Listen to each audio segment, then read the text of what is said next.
جی یہ عوامی ردعمل آپ نے جانا ہے کہ کیا صورتحال ہے. میں چھوٹی سی آپ کو ایک رپورٹ دوں. یہ حکومتیں کوشش کرتی ہیں نہیں کرتی کیا صورتحال ہے, لیکن دعوے ہوتے ہیں. اب یہ حکومت کہہ رہی جی ہم مہنگائی کو کنٹرول کرنے کی کوشش کر رہے ہیں. پاکستان مسلم نون کی حکومت جاتے ہوئے مہنگائی کا خاصی کنٹرول کرنے کی کوشش ہونے کے باوجود آخری سال جو تھا پاکستان مسلم نون کی دور حکومت کا, میرے پاس یہ ادارہ شماریات کی رپورٹس ہیں جو اس وقت مہنگائی کی ہوش شبہ رپورٹس دے رہا ہے اس حکومت کے حوالے سے. اس وقت انہوں نے بتایا کہ یہ جو شرح مہنگائی کی وہ 5.21% جو ہے وہ بڑھی. اس کے مقابلے میں یعنی کہ 2017 میں مسلم نون کی حکومت تھی تو اس وقت 4.1% تھی.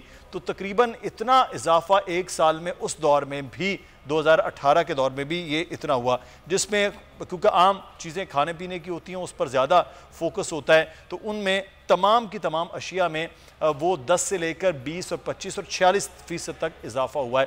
اب مسئلہ یہ ہے کہ حکومتیں کوشش تو بہت کر رہی ہوتی ہیں کہ ان چیزوں میں کمی ہو.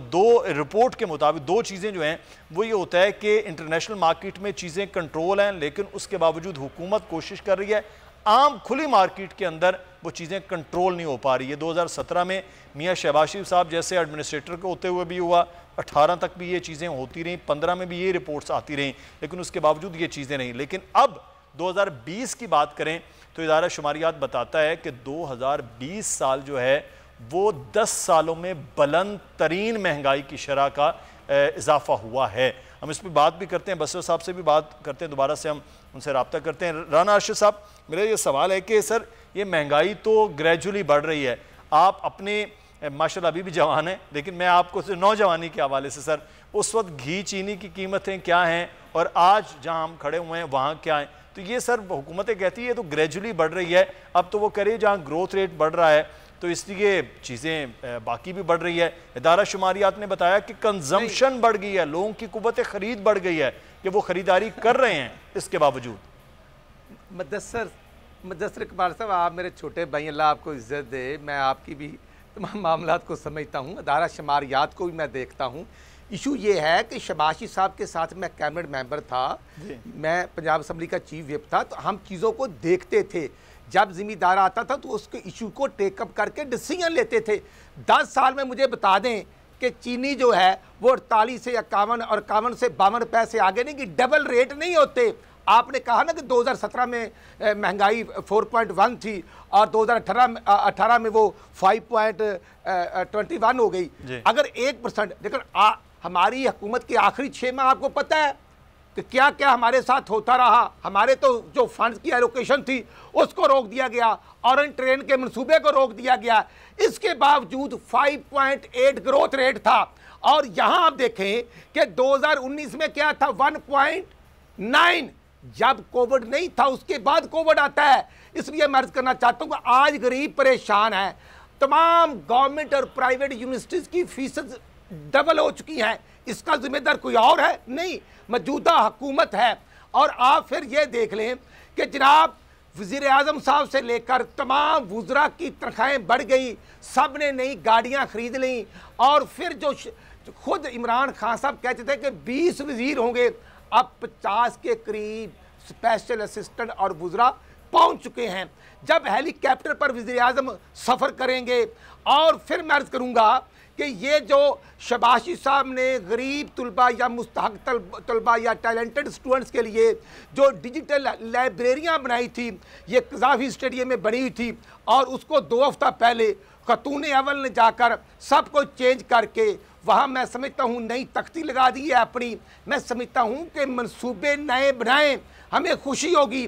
ہم نے بجلی پیدا کی جب 16 سے 20 گھنٹے کی لوڈ شیڈنگ تھی تو یہ روتے رہے کہ بجلی زیادہ بنا دی. تو اب یہ جو نالائق ہیں اب لوڈ شیڈنگ کیوں کر رہے ہیں؟ کیونکہ یہ نالائق تھے, نااہل ہیں, اور پھر یہ چینی کی قیمت کم نہیں کر سکے. البتہ چینی مافیا سے NRO لے لیا.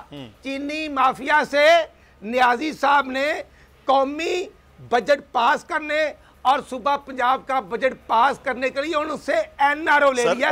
یہ ہے ان کی بدبختی اور کمبختی. تو وہ کہتے ہیں جی سب شامل ہیں, JDW بھی شامل ہیں, اس میں رمضان شوگر مل بھی شامل ہے, اس میں آپ کے میاں صاحبان کی بھی ہے, پرویز الہی صاحب, سارے شامل ہیں, زرداری صاحب کی ملیں ہیں, کوئی بھی شامل ہو, حکومت میں ہو, اپوزیشن میں ہو, چینی کا تو کارٹل ہے نا, وہ تو سر چند گھروں تک محدود ہے, چند خاندانوں تک موجود ہے. مدثر بھائی اس میں تو سر آپ کی مل نہیں ہے, میری نہیں ہے. رانا صاحب اس میں تو آپ میری نہیں ہے. آپ ٹھیک کہتے ہیں, لیکن شباشی صاحب نے تمام تر پریشر کے باوجود چینی کی قیمت نہیں بڑھائی تھی. بالکل صحیح ہو گیا. میں تو یہ عرض کر رہا ہوں, تو یہ ریکارڈ چیک کر لیں. 56-57 رہی ہے, وہ بالکل صحیح ہے, بالکل صحیح. لیکن اگر آپ کے بقول 56 مان لوں تو آج تو 115 ہے نا میرے بھائی. اور رمضان مبارک میں کراچی میں 2015 میں 65 روپے ہوئی, 65 روپے تک بکتی رہی, 6 مہینے انٹرنیشنل مارکیٹ میں سستی ہونے کے باوجود. بالکل صحیح کہہ رہے ہیں. اس کے بعد نیچے آئی ہے, آج 115 روپے سر. آج جو پنجاب میں بجٹ پیش ہوا وہ بھی کسان کے خلاف ہے, مزدور کے خلاف ہے, طالب علم کے خلاف ہے. اور آپ یہ دیکھیں سر, میں رانا صاحب ہم اس وقت مزید بات کرتے ہیں, میں سائم صاحب سے تھوڑی سی بات کر لیں اس وقت, کیونکہ وہ بینکر ہیں, تو ہم کچھ سیکٹر کے حوالے سے بات کریں. سائم صاحب سے ایک بات ضرور پوچھیں کہ سستی چیز کا مجھے نام زمیندار سے لے کر طالب علم سے لے کر میں آپ عثمان سعید بصرہ صاحب ہمارے ساتھ موجود ہیں, ان سے بھی اس بجٹ کے حوالے سے بات کر لیتے ہیں. بصرہ صاحب, یہ کسان دوست بجٹ نہیں ہے, آپ خود کسان ہیں, آپ ایک عام آدمی ہیں, یہ عام آدمی کا بجٹ نہیں ہے, کوئی چیز سستی نہیں ہوئی ہے. اور 2 دن کے بعد یہ بتایا گیا کہ پیٹرولیم مصنوعات کی قیمتیں بڑھیں گی. جب پیٹرولیم مصنوعات کی قیمتیں بڑھیں گی, وہ آپ بھی جانتے ہیں, ہم بھی جانتے ہیں کہ آٹومیٹکلی چیزیں مہنگی ہوں گی, اس میں تو کوئی راکٹ سائنس ہی نہیں ہے. تو پھر اس میں عام آدمی کا کیا فائدہ اس بجٹ میں ہے؟ اس کو پھر اپوزیشن جو کہہ رہی ہے, ابھی شہباز شریف صاحب بات کر رہے تھے, عام آدمی کا ریلیف نہیں ہے بلکہ اس بجٹ میں تکلیف ہے ایک عام آدمی کے لیے. اچھا مدثر بھائی, آپ کا ایک تو بہت شکریہ, آپ نے مجھے اس بات کے لیے اپنے پروگرام میں مدعو کیا ہے.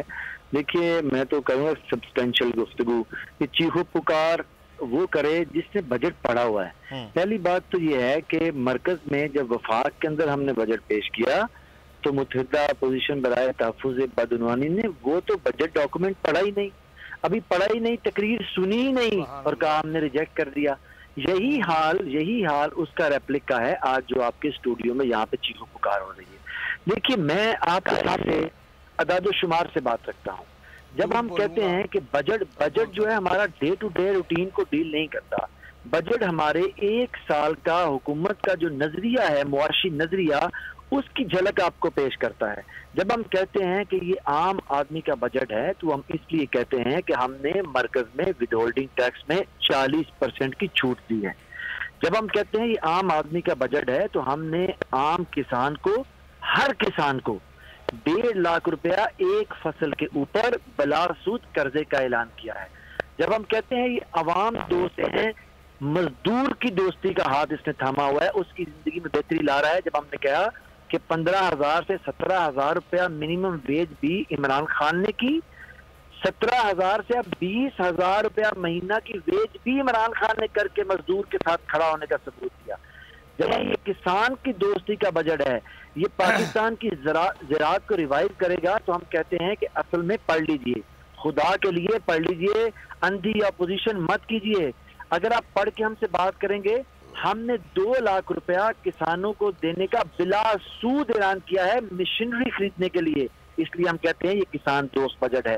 جب ہم کہتے ہیں کہ پاکستان میں عام آدمی کی زندگی میں کیسے بہتری آئے گی, 1 سال کے عرصے کے اندر آپ دیکھیے کہ یہاں پہ آپ کے ٹیلی ویژن شو کے اندر ہی ہمیں 12 کہا گیا.